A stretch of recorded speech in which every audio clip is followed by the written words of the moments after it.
Estamos ya en el tercer y último segmento de una entrevista con el gran amigo David Nilo. Vamos a conectar. Sobre la rica historia de los Guayquerías de Margarita. Listo. Listo, David. Mira, el tipo se llamaba Jeremy Smith.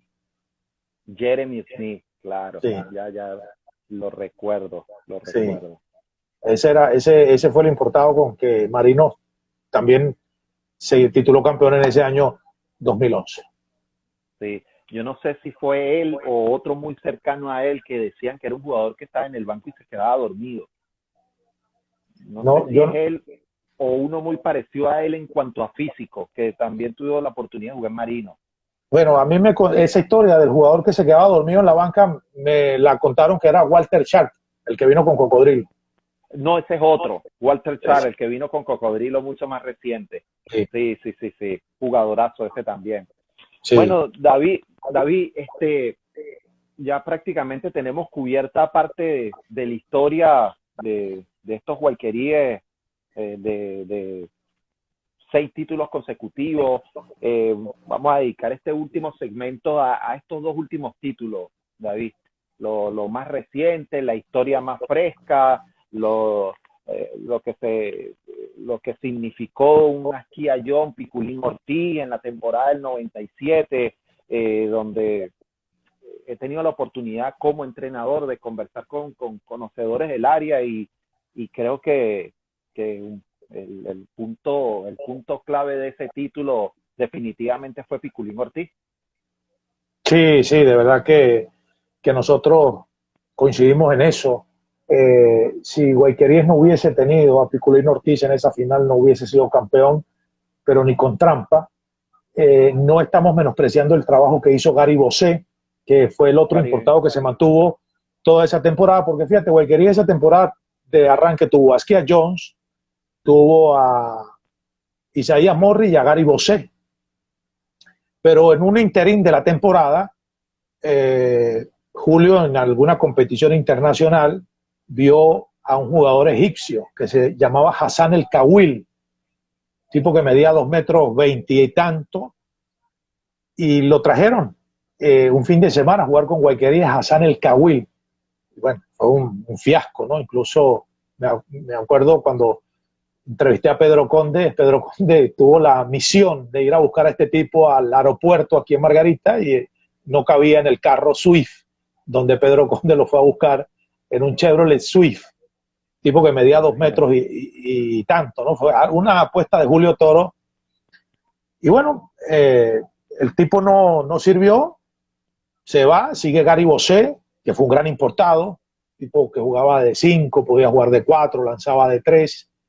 Y al final, bueno, Julio le pide ayuda a Piculín Ortiz. Piculín llega para el playoff contra Gaiteros y ahí tuvo una prueba de fuego Piculín con toda su experiencia. Quizás sea Piculín Ortiz, y eso es otro tema de debate, Iván, quizás el importado más importante en cuanto a trayectoria que haya venido a la liga, porque han venido importados que han jugado en la NBA, sí, pero ¿qué recorrido en la NBA? O han venido importados ¿Cuántos minutos por partido? Sí. ¿Qué club? Exacto. Sí, entonces, después pasan los otros importados que han venido a la liga y que después han llegado a la NBA y tuvieron una trayectoria importante, como David Wesley, como Stephen Jackson, como Chris Child, por ejemplo, por nombrar algunos. Pero un tipo que haya venido con el pergamino de Piculín Ortiz, de haber jugado en la NBA, en una época donde en la NBA para un latino era casi que imposible, porque no es la misma época de hoy en día cuando el baloncesto de la NBA se ha globalizado. La época de Piculín fue más dura dentro de la NBA y sobre todo en el equipo donde estuvo, en Utah. En Utah, Karl Malone. O sea, para la gente que no tiene conocimiento, esa era la época de Karl Malone. No, y fíjense, y el proyecto, tuve la oportunidad de leer algo, era que prácticamente Piculín estaba contratado en ese equipo para tener la posibilidad de ser jugador sustituto del puesto 5 ahí en Utah, de Carmalón. Sí. O sea, ese era el proyecto con el que se había llevado a Piculín. Sí, y después, bueno, su trayectoria en la selección, va a jugar a España, juega en el Barcelona, va a Grecia. En Grecia tiene un problema de pagos donde no le respetan el contrato, y Julio Toro le dice, además que Julio Toro es como un padre deportivo para Piculín por todas las vivencias. Yo tuve la posibilidad de entrevistar a Piculín Ortiz el año pasado en mi programa de radio en vivo, gracias a Julio Toro, que habló con él y le dijo, mira, te van a hacer una entrevista en un programa de Margarito, un buen amigo, y va a poner fragmentos de tu juego. Y Piculín aceptó la entrevista y se la hice y la tengo guardada porque de verdad la manera como habló y las cosas que me contó.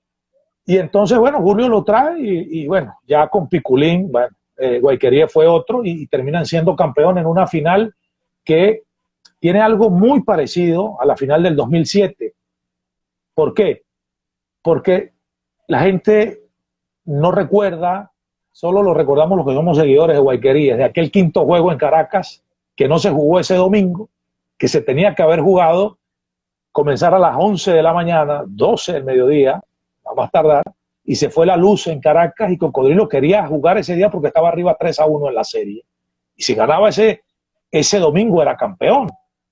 Paco Varela, quien era directivo de Cocodrilos en aquella época y que después estuvo en Guayquerías y que vivía aquí en la isla de Margarita, contó que, bueno, él siendo parte de Cocodrilo hizo todo lo posible para que se jugara ese día, incluso las presiones que habían en la liga en ese momento, se acordó de que ese juego podía comenzar a las 5 o a las 6 de la tarde.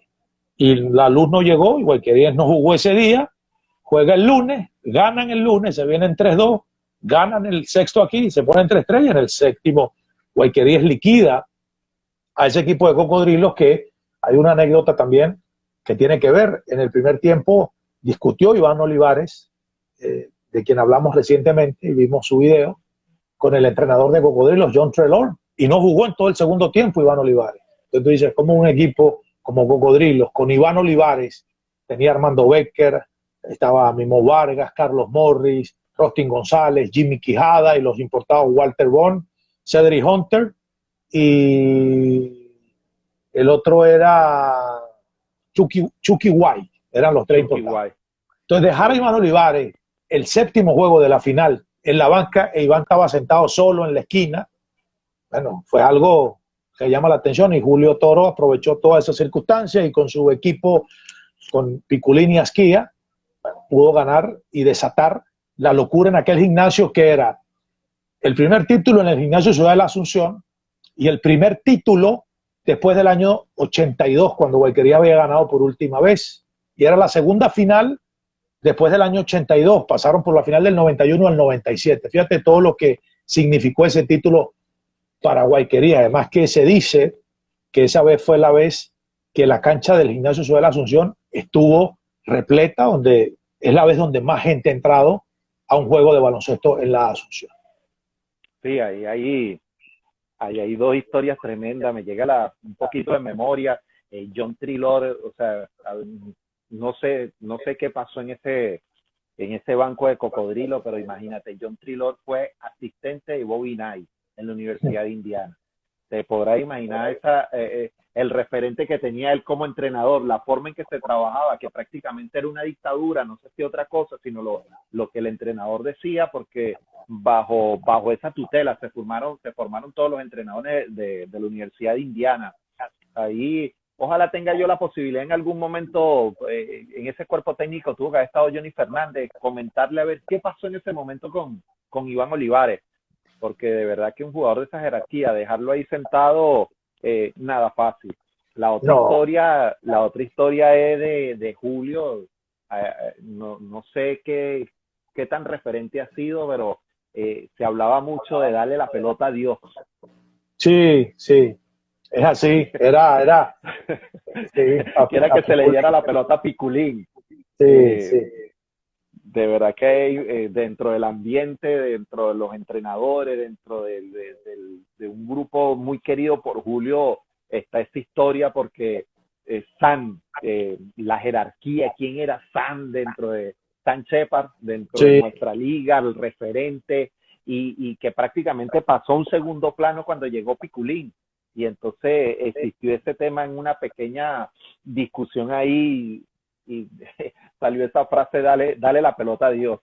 Sí, y no, y además que lo importante, ¿no? De ser el entrenador y de tener la sapiencia, ¿no? Tener el carácter de tener a un equipo conformado, porque ese equipo de Guayquería en el año 97 fue un gran equipo, y tener a tu referente como Askia Jones, como el hombre que va a liquidar la partida si hace falta, y luego traer a Piculín Ortiz, que era una figura del baloncesto mundial, que es tu compatriota, que es un tipo que tiene nivel y que es un tipo que no viene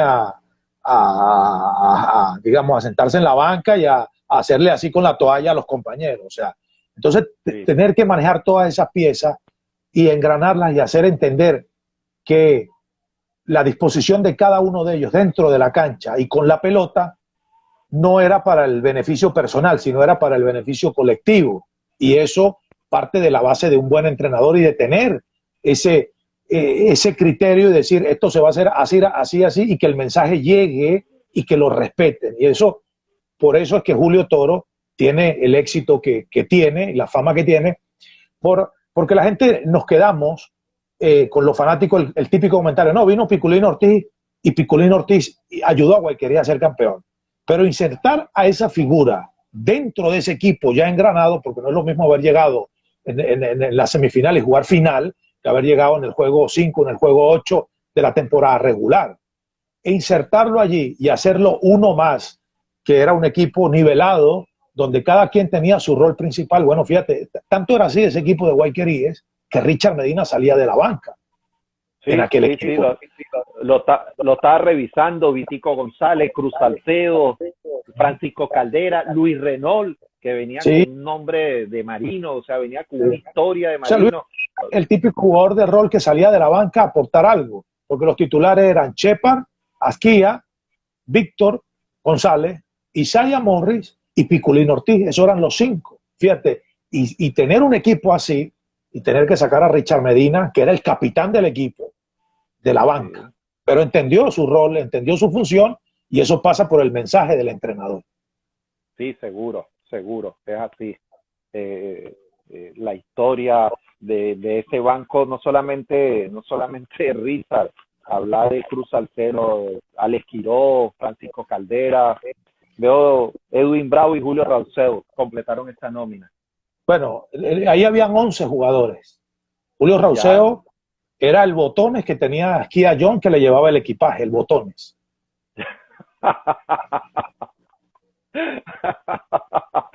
Está bien. Ojalá que Julio nos pueda comentar un poquito de eso cuando pueda ver el programa. Un abrazo. Mira, a Julio. Julio, hay que decirlo, 3 títulos en la liga con 3 equipos diferentes. Tiene un mérito, no se lo vamos a negar, Con Guayqueríes, con Gaiteros y con Trotamundos. Tiene títulos Julio Rauseo. Ahora fíjate, también llama la atención, y fíjate, hablamos de todo y no habíamos nombrado a Alex Quirós, que era figura dentro de ese equipo. Entonces, fue una historia que trae a Piculín, estaba Julio Toro, otra final, un título después del 82, el Ignacio Suárez de la Asunción, dejó cosas muy, muy bonitas que todavía las recordamos de aquel título. Y fíjate, una de las cosas que me llamaba la atención en la entrevista con Piculín, que en algún momento la pongo aquí en el Instagram del programa, algún extracto, porque hay algo que se recuerda muchísimo, ¿no? Que pusieron nada más y nada menos que a Jimmy Quijada, que no le daba un coñazo a nadie marcando, a marcar a Piculín Ortiz. Imagínate. Y jugador por posición, o sea, todo lo anormal que podía existir. Entonces yo se lo pregunté a Piculín, porque él habló del tipo que lo marcaba, y la orden de a Jimmy Quijada era: Piculín va para allá, usted va para allá, viene para acá, viene para acá. Hay timeout y Piculín se siente en la banca, usted va con él a la banca de Guayquería y está con él allí, no lo deja. Y entonces tuvo que soportar, menos mal que Piculín tenía la fortaleza física para aguantar la marca de Jimmy Quijada, porque seguramente en esa final del 97 Piculín recibió coñazos para guardar, para llevar y para recordar. Sí, sí, sí, definitivamente.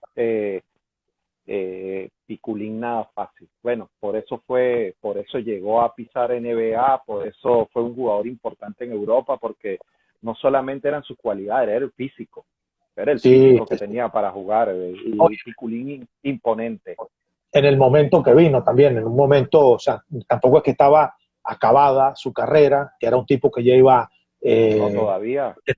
No, era un tipo que estaba en un nivel importante en el año 97. Bueno, tanto fue así que él accedió a jugar en la selección del 2004 con Puerto Rico, cuando le ganan a Estados Unidos el por Julio, por la invitación de Julio Elba, pero era un tipo que estaba en un buen nivel, pues, y él tuvo digamos, un problema con su contrato en Grecia, quedó cesante, y Julio lo invita y aparece por fortuna en Guayqueríes para marcar una historia.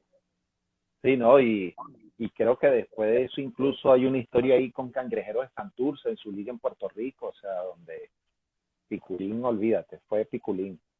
Sí, Bueno, sí, sí. David, en toda esa historia, bueno, ya creo que vamos a pasar esta última parte de 2007 a uno que no habíamos nombrado, al capitán Alex Quiroz, que quizá tiene un poquito más de mención hacia este título, hacia estos años más recientes.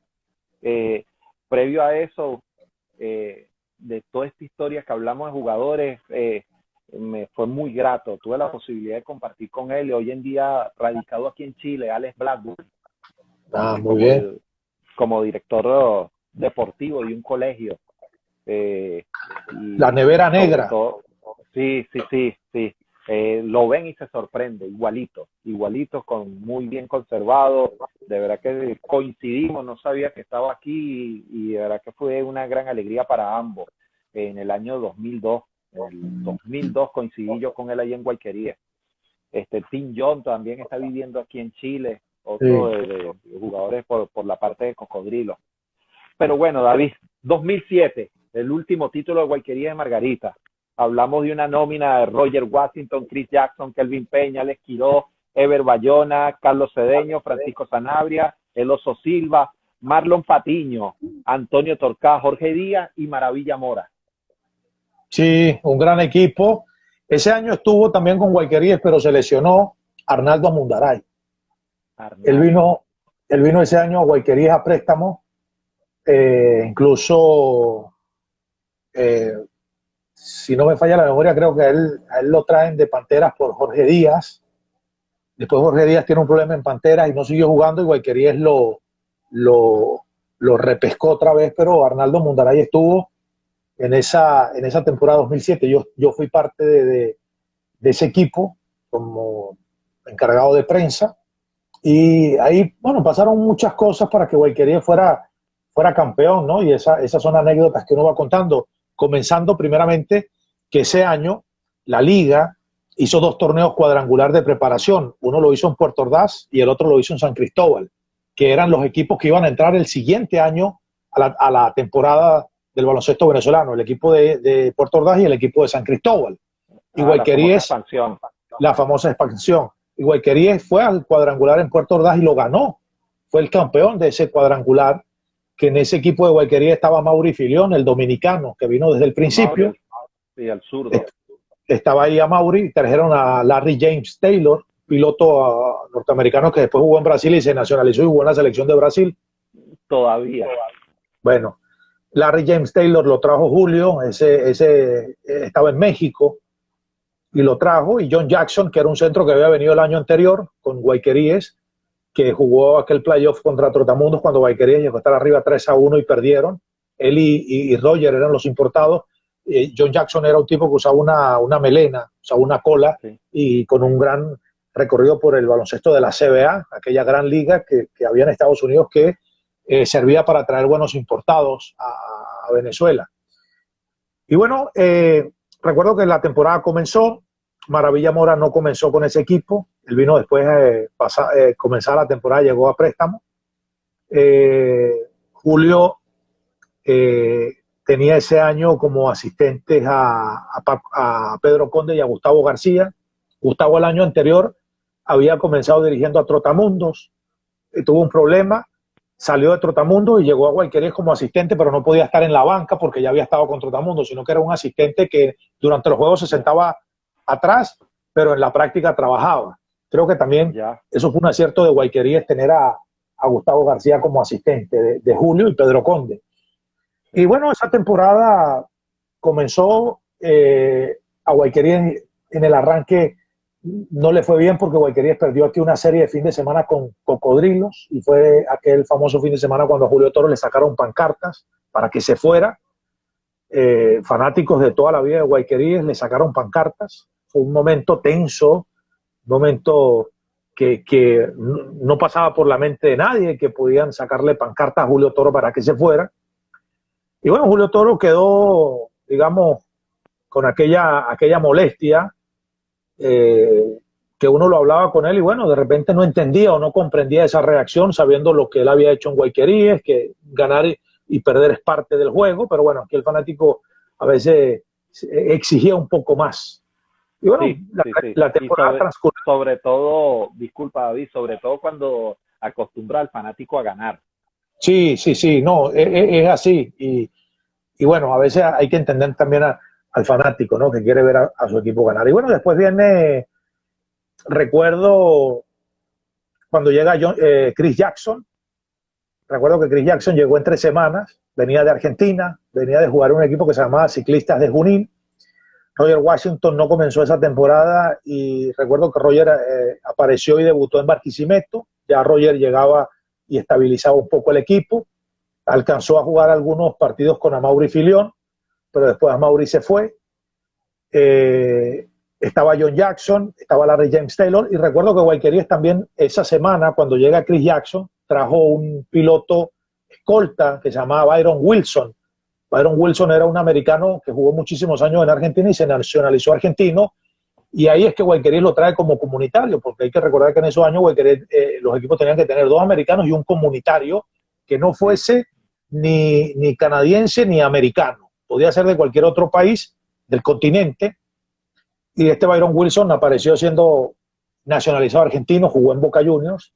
Yo recuerdo que llegaron, Chris Jackson llegó primero, y yo recuerdo haber visto la primera práctica de Chris Jackson en Guayquerías, y hubo una situación fortuita donde Bayona toma el rebote en la práctica, y toma el rebote y hace así, y le pasa el codo por la cara a Chris Jackson, y Chris Jackson se molestó, y Chris Jackson le iba a dar su coñazo para que respetara, y me acuerdo que Jamal El Hawi, que también estaba en ese equipo, los separó, y bueno, los calmó. Jamal también era asistente de Guayquerías en ese momento. Pedro Conde era más de operaciones, pero también estaba ahí en la banca y daba indicaciones. Sí, pero Jamal El Hawi, porque recuerdo que Jamal El Hawi lo calmó y le dijo que bueno, que eran amigos, y ahí Bayona le habló y bueno, y se dieron la mano, pero ese es el recuerdo que tengo de Chris Jackson. Entonces venía esa serie de fin de semana contra Marino, serie de la ronda regular, y Julio Toro a última hora toma la determinación de que no va a jugar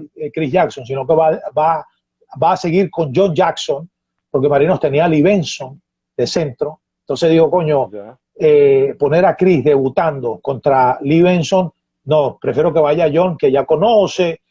Chris no ha recibido coñazos en la liga, la pintura es jodida, me voy con John. Y bueno, se fue con John Jackson. Chris debuta la semana siguiente, empieza a hacer su trabajo, y se va Larry James Taylor, un poco decepcionado porque no le pasaban la pelota. Era un tipo que tomaba mucho el juego para él, que dominaba mucho el juego. Ya Guayquerías había cambiado, llegó Roger, estaba Quiró, estaba Margarito, aparecía Mora, y bueno, y ahí aparece Kelvin Peña como importado que salía de la banca, el Pollito Peña.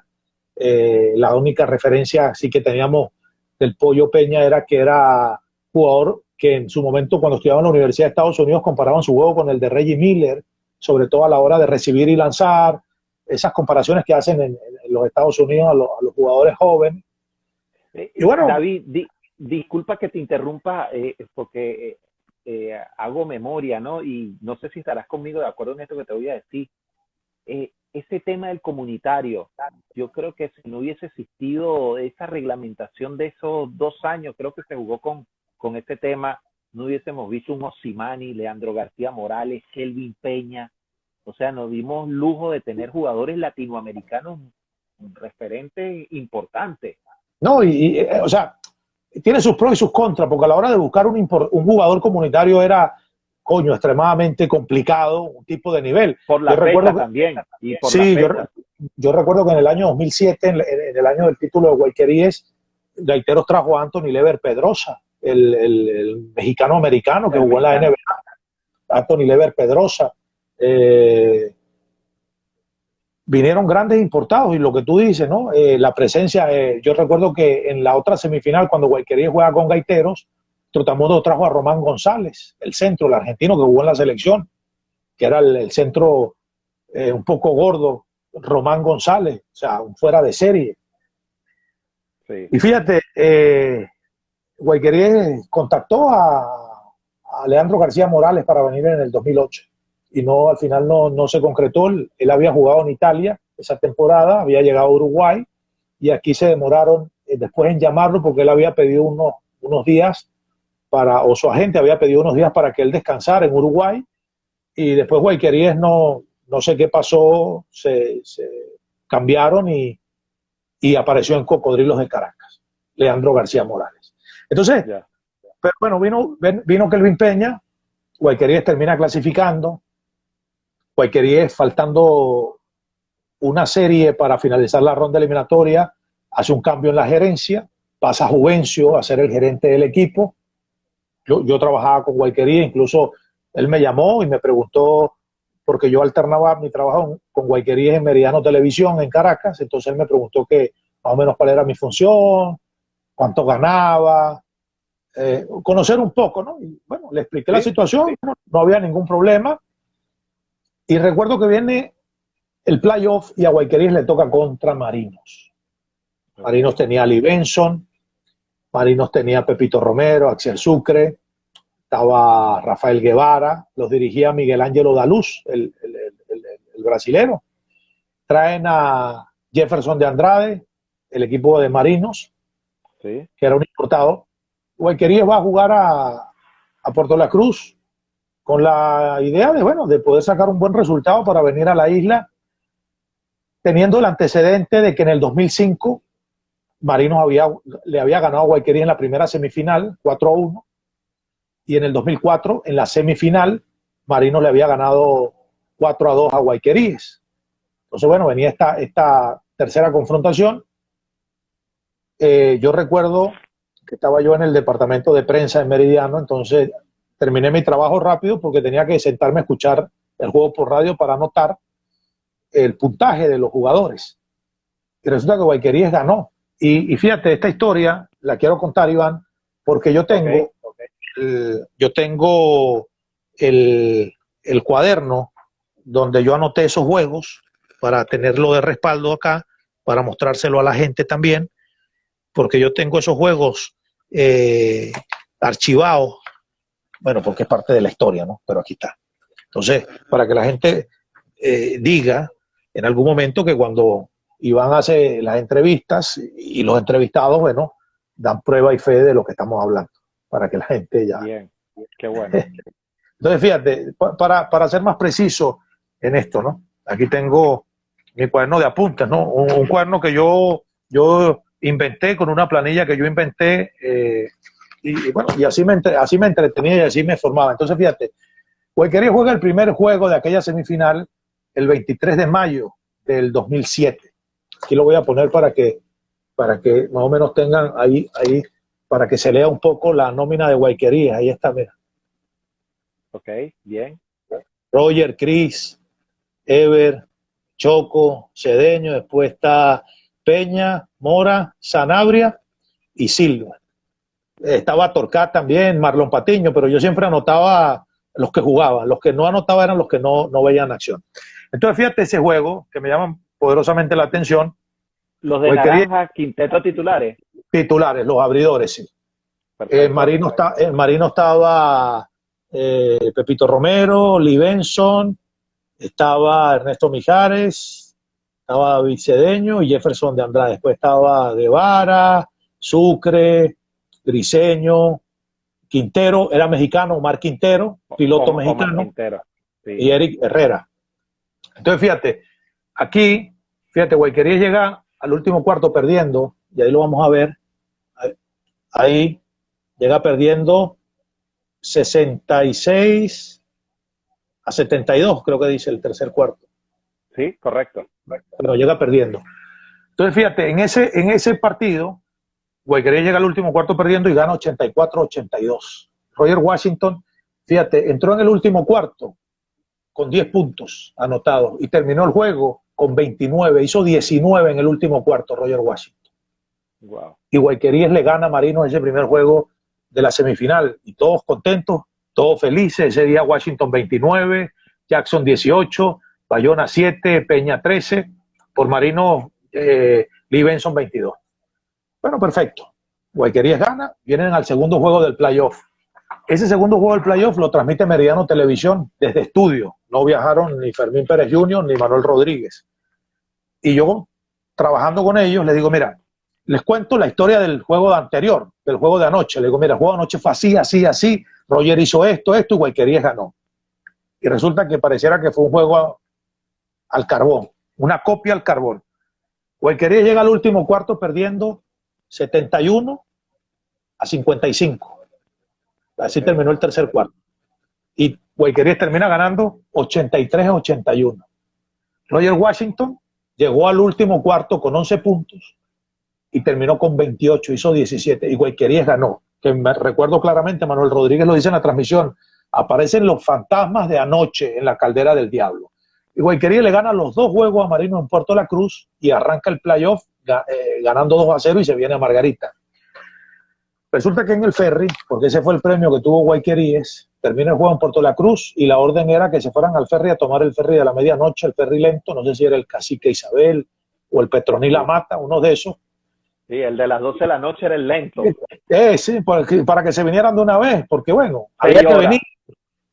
Entonces, yo recuerdo que desde la oficina del jefe de prensa, llamé a Julio después del juego y lo felicité, estaban en el Paseo Colón, comiendo algo antes de subir al ferry, y recuerdo que Julio me dice, David, llama a Tomás Morris y pregúntale que qué pasó con los importados, porque es probable que hagamos un cambio de importados y es probable que Kelvin Peña y Chris Jackson salgan del equipo, porque, coño, no me terminan de convencer. Bueno, esa fue la opinión de Julio en ese momento. Fíjate que en el segundo juego de ese playoff, Kelvin Peña apenas hizo 6 puntos. Entonces, coño, tú tener un importado que salga de la banca y que haga 6 puntos. El primer día anotó 13, el segundo anotó 6. Jackson en ese segundo juego anotó 8 puntos, en el primero había anotado 18.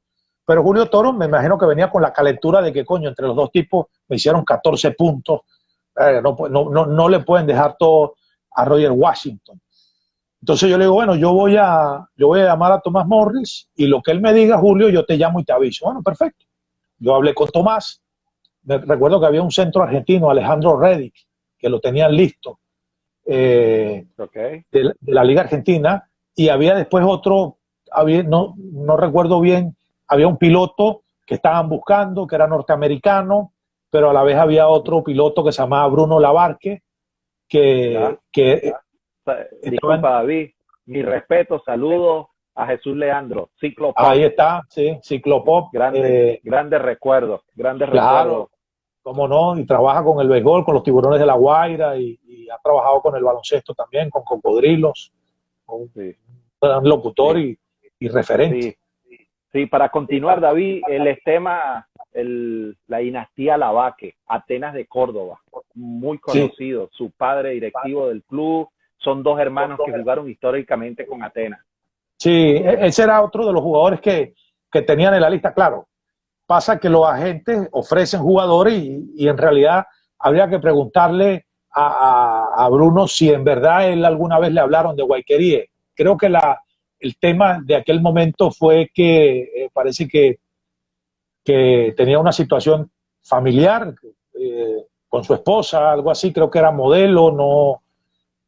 y no había una intención. Eso fue lo que alegó la gente que en algún momento lo ofreció a Guayqueríes. Bueno, lo cierto del caso es que Chris Jackson y Kelvin Peña tenían un pie fuera de aquel equipo de Guayqueríes del 2007, del playoff, que ya había ganado los 2 primeros juegos a Marinos en Puerto La Cruz. Vienen a jugar a Margarita y Guayqueríes termina eliminando 4-1 a Marinos, pero resulta que en el ferry, eso me lo cuentan después, se reunió Julio con Pedro, con Yamal, con Gustavo, hablaron sobre la situación, coño, cambiar a Chris Jackson. Chris Jackson tenía 20 juegos jugados con Guayqueríes, Peña algo un poquito menos porque llegó después, y resulta que toman la decisión y dicen, no, vamos a quedarnos con estos tipos, porque si ya ganamos 2 y los sacamos y después perdemos, la gente va a decir que fue porque sacamos a los 2 tipos. Y tomaron la decisión y los dejaron. Y fíjate que los dejaron y a la larga cada uno de ellos le dio a Guayqueríes algo importante para ser campeón. Kelvin Peña con el triple en aquel 5º juego de la final en la Asunción, que fue a tiempo extra, y Chris Jackson en el último juego de la final, donde anotó 28 puntos y tomó 16 rebotes, y fue el jugador más valioso de la final. ¿Qué hubiese pasado si Guayqueríes hubiese hecho la apuesta de cambiar a estos 2 tipos? A lo mejor no hubiese sido campeón. Y también hay que decir que así como en el 5º juego de la final del 97 en Caracas, cuando no se juega por el fluido eléctrico, hay que decir que Guayqueríes también tuvo una situación en Maracaibo donde los árbitros fueron amenazados, entre esos David Papo, y tomaron la determinación de no jugar y de darle a Guayqueríes esa victoria cuando se iba a jugar el 6º juego de aquella semifinal. Guayqueríes al otro día, fíjate, yo recuerdo que a mí quien me dio esa información fue Manuel Rodríguez, que en ese momento era comentarista de Meridiano Televisión.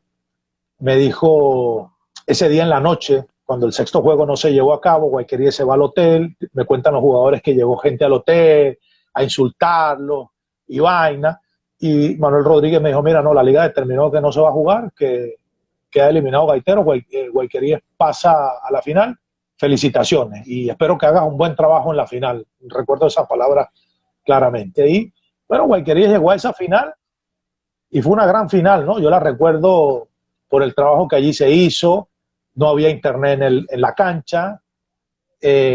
Recuerdo que, no sé si tú conociste a la señora Iris, que era la de mercadeo, sí, claro. Iris Villacé. Sí. Bueno, yo recuerdo en esa final que al frente de la cancha está el melado criollo, la pastelería.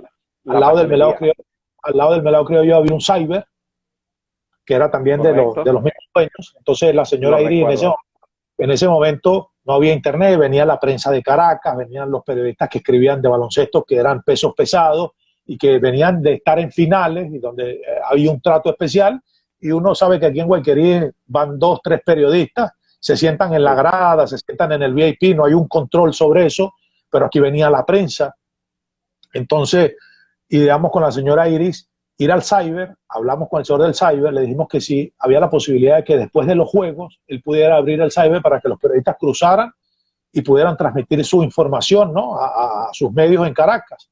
Y el señor dijo, sí, yo lo hago con una sola condición, que me den 2 entradas por juego para sentarme detrás de la banca, ver el juego, y cuando falten 3 minutos para el final, yo me paro, me salgo, me vengo al cyber, prendo las luces, prendo las computadoras y tengo todo listo. Y así lo hicimos.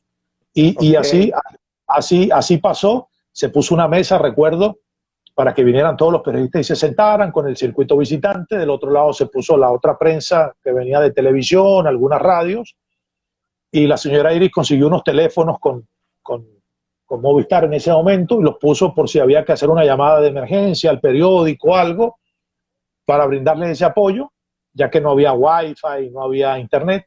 Entonces terminaba el juego y los periodistas cruzaban al cyber. El señor del cyber, recuerdo que en esos días llenó su nevera con refrescos, compró platanitos, chistrí, maní, los tenía allí. Entonces cada quien compraba mientras escribían, los fotógrafos pasaban sus fotos, y de verdad que fue un gran trabajo que uno que otro periodista después en una conversación me lo agradeció, me dijo, no, gracias por todo el apoyo y la colaboración que nos prestaron en esa final. Y bueno, recuerdo el 6º juego, cuando nos fuimos al estadio, a la cancha de Cocodrilo.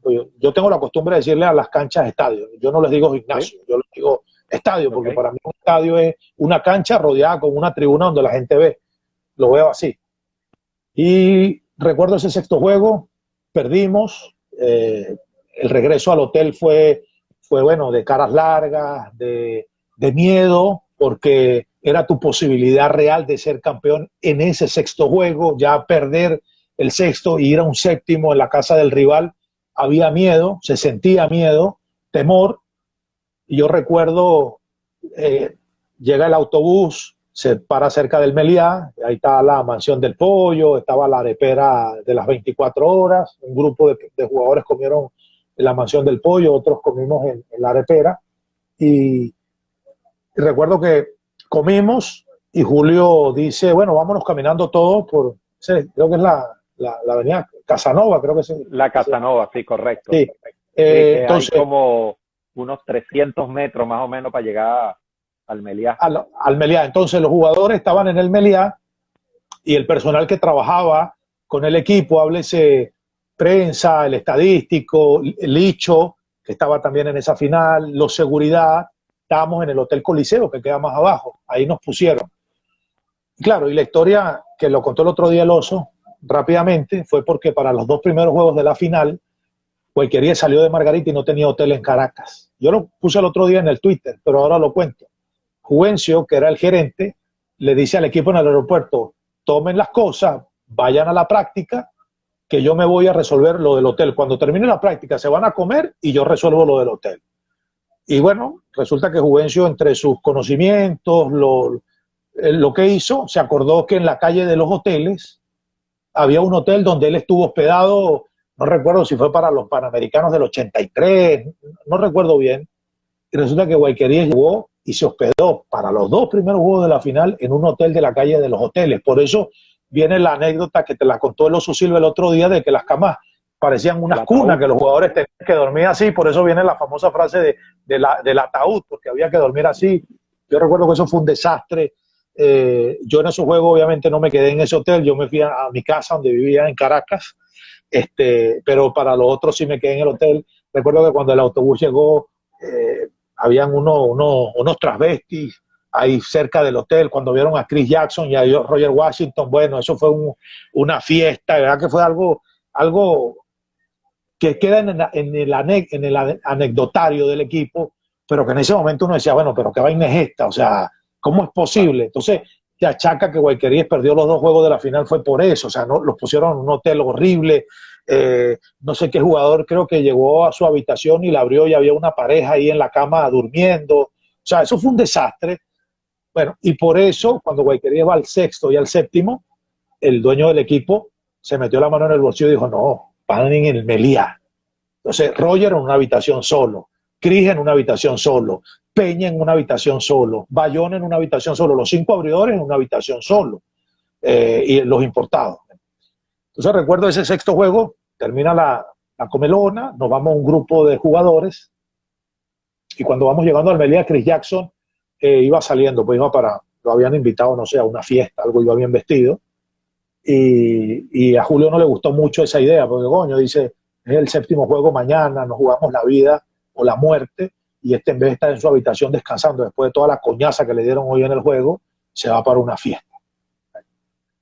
Típico de un jugador, pues no se lo puedes prohibir, o sea, eso uno lo ve, y tú que eres entrenador uno lo sabe y uno lo ve, pues. Sí. El jugador tiene que salir a compartir, de repente necesita algo para despejarse, que no sea toda la noche pensando en el juego, porque a lo mejor a la larga eso no le hace bien al jugador. Yo por lo menos en mi punto de vista no estoy en desacuerdo con eso. Si el jugador quiere salir después del juego, es un profesional y él sabe lo que tiene que hacer y hasta dónde puede llegar. Eso no es un tema que nosotros tengamos que cuestionarle a ningún deportista.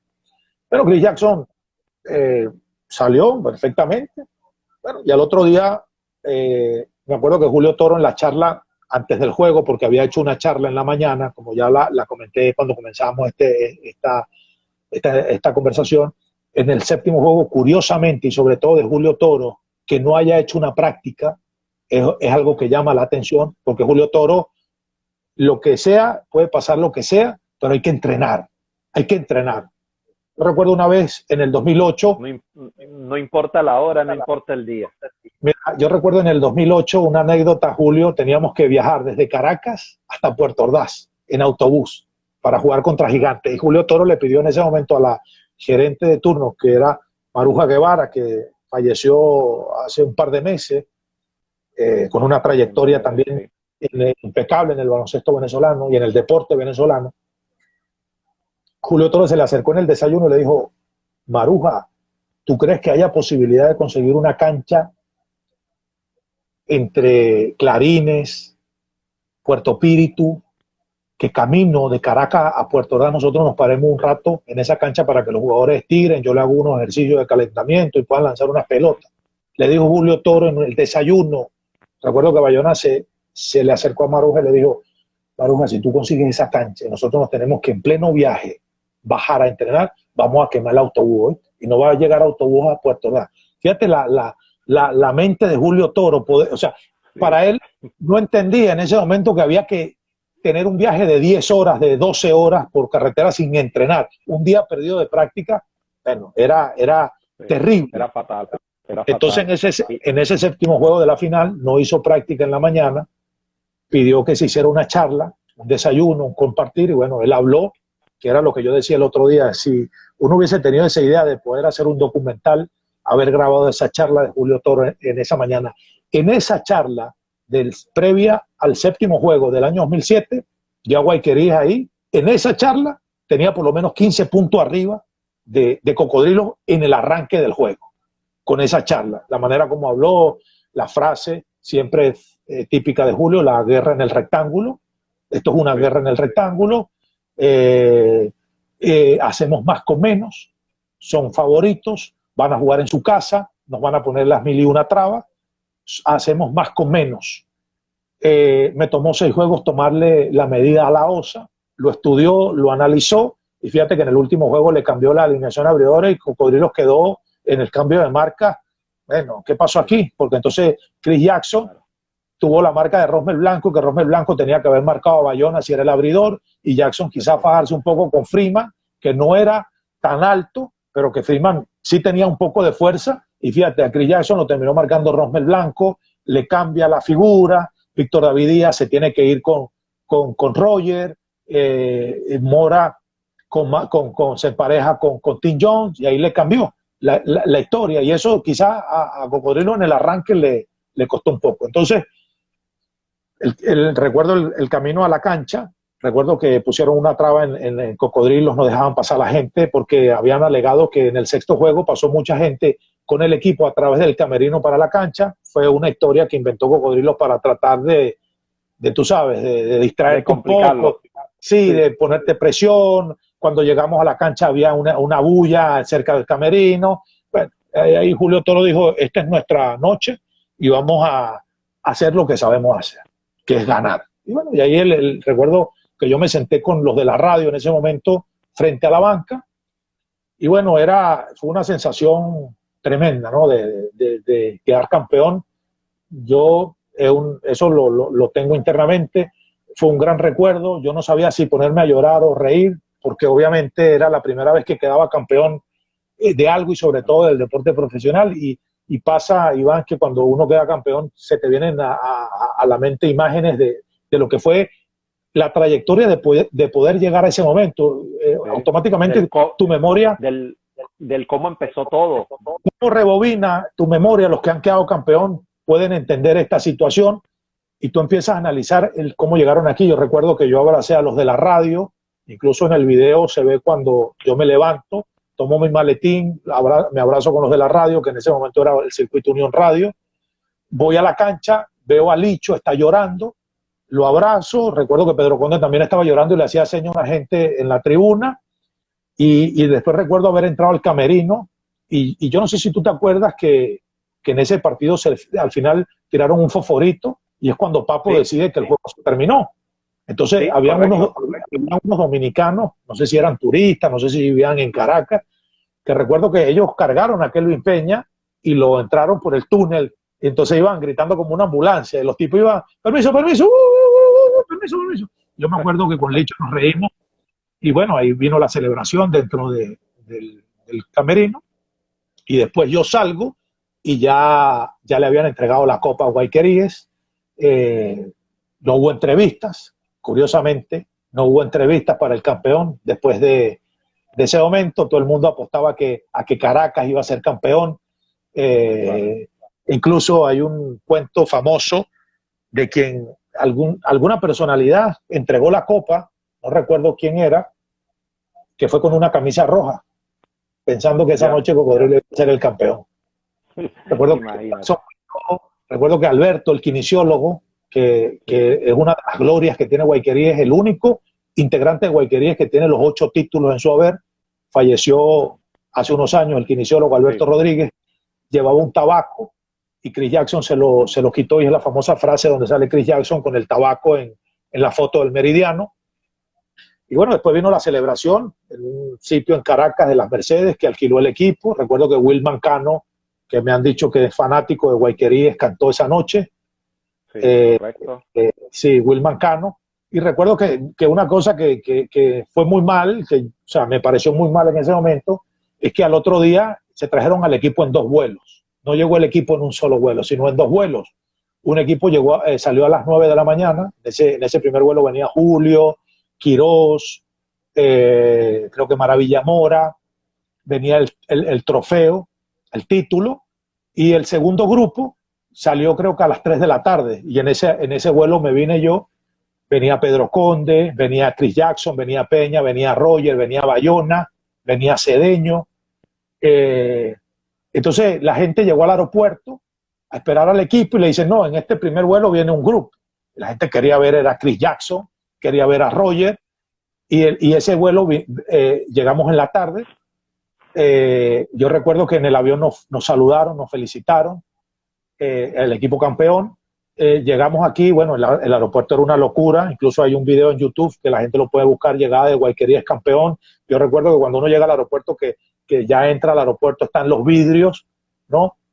Bueno, la gente pegaba de los vidrios. Yo decía, Dios mío, pero aquí esto es, pues aquí puede haber una avalancha de personas, porque era impresionante, ¿no?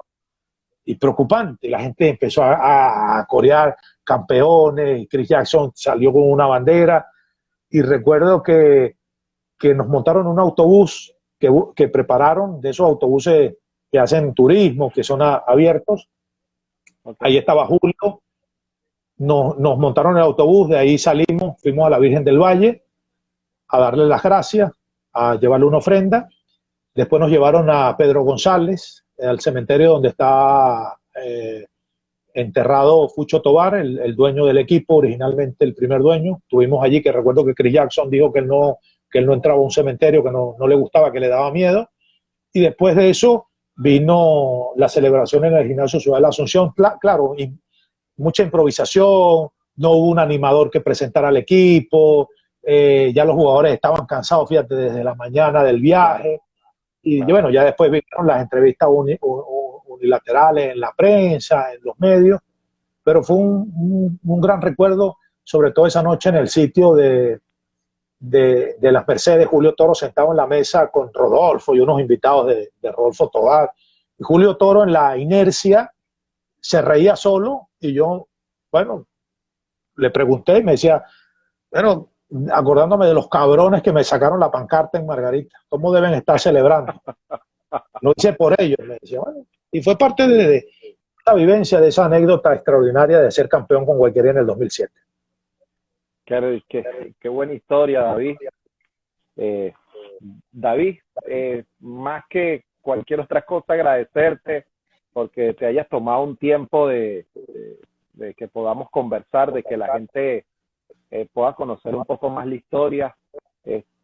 Reitero, va a ser un programa que va a quedar, lo voy a bajar, lo voy a dejar en mi página de YouTube, Iván Vázquez Coach, para que la gente pueda tener un poco más clara ideas, historia de lo que fueron todos estos títulos de Guayqueríes. Y ojalá Dios quiera, David, que alguna persona, algún ente logre preocuparse por todos estos conocimientos que tienes de toda esa rica historia de Guayquerías de Margarita, tus videos. David, te dejo para que te retires. y muchísimas gracias por haberme acompañado. No, yo no tengo problema. A mí, con tal de hablar de Guayquería, hablar de baloncesto, podemos hablar otra hora más sin ningún problema, porque son tantas cosas que uno pudiera contar. Por ejemplo, la historia de Asquia John cuando llega a Guayqueríes. Esa es una historia que mucha gente no la conoce, que hay que contársela a la gente, cómo aparece Asquia Jones en el equipo de Guayqueríes.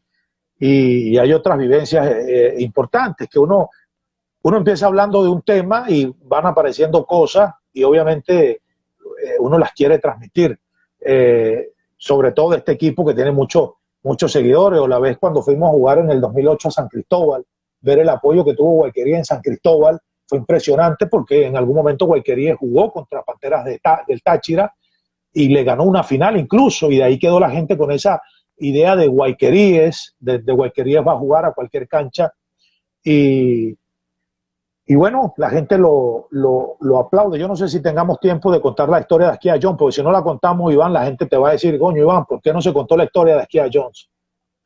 Vamos a hacer algo, vamos a continuar sin ningún problema. Si se llega a cortar, volvemos a entrar y hacemos ese cuarto segmento. Creo que hace falta de verdad hablar de Asquia, de Quiroz, tomar un poco, darle un poquito más de forma a la carrera de Quiroz dentro de Guayquería, y continuemos sin ningún problema. Bueno, fíjate, en el año 96, que fue el primer, fíjate esta cosa que la gente no lo recuerda, el primer año de Julio Toro en Guayquerías, que fue el año 96, Guayquerías no clasificó, quedó eliminado en la ronda regular. No clasifica. Ese año Guayquerías trae a Eddie Casiano, puertorriqueño, lo trae Julio. Sí, selección. Julio, antes de Guayquería, había dirigido a Trotamundos y fue campeón en el 94. Pero en el 95 no viene porque, bueno, obviamente el técnico campeón necesita un poco más de amor. Trotamundos no estuvo dispuesto, no llegaron a un acuerdo y no viene. Y lo trae Guayquería en el 96. Sí, y para esa época Julio era muy solicitado, muy solicitado. O sea, Julio se vendía el mejor postor.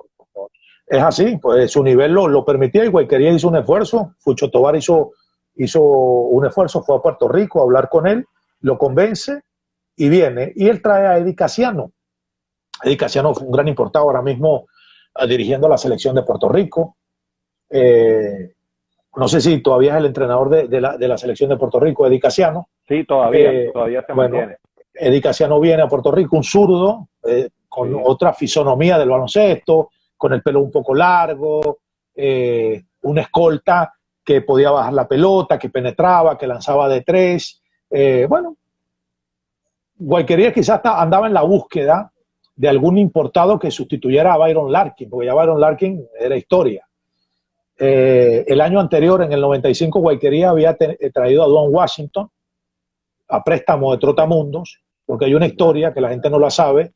Guayquerías tenía ya acordado a Roque Osorio para firmarlo cuando era novato, y Trotamundo hizo una jugada y se lo termina llevando, pero parece que ya había un acuerdo con Roque, pero al final Trotamundos es quien termina quedándose con Roque. Entonces después Trotamundo, para congraciarse por esa acción, le cedió la ficha de Duane Washington, mejor conocido como La Cotorra, a Guayquerías, y Guayquerías en el año 95 trajo a Duane Washington. Después Duane Washington jugó en Panteras. Entonces, bueno, viene Casiano, juega muy bien, hace grandes partidos, pero viene la despedida de Casiano, porque se tenía que ir a incorporarse a su equipo en Puerto Rico, porque los puertorriqueños en ese momento, sabiendo que la liga en Puerto Rico comenzaba después que la liga profesional, les daba tiempo de jugar aquí y después se iban. Creo que Guayquerías también tenía a Edgar León en ese equipo, el otro puertorriqueño, el centro, y un tercer importado que variaba. Y resulta que ese domingo, porque hay que recordar a la gente que antes se jugaba viernes, sábado y domingo, o jueves, viernes y sábado, o sábado, domingo y lunes. Jugaba 3 días a la semana. Entonces, bueno, Eddie Casiano se despide, su último juego, aquí le hicieron un homenaje, la gente llevó pancartas, coño, no te vayas, quédate aquí y allá. No se podía quedar, se tenía que ir, perfecto. Se va Casiano, Quedan se despide el 25 domingo. segundos. Listo. Bueno, mejor cortamos porque no vaya a ser que se vaya a cortar en el momento cumbre. Exacto. Vamos y venimos. Ya regresamos.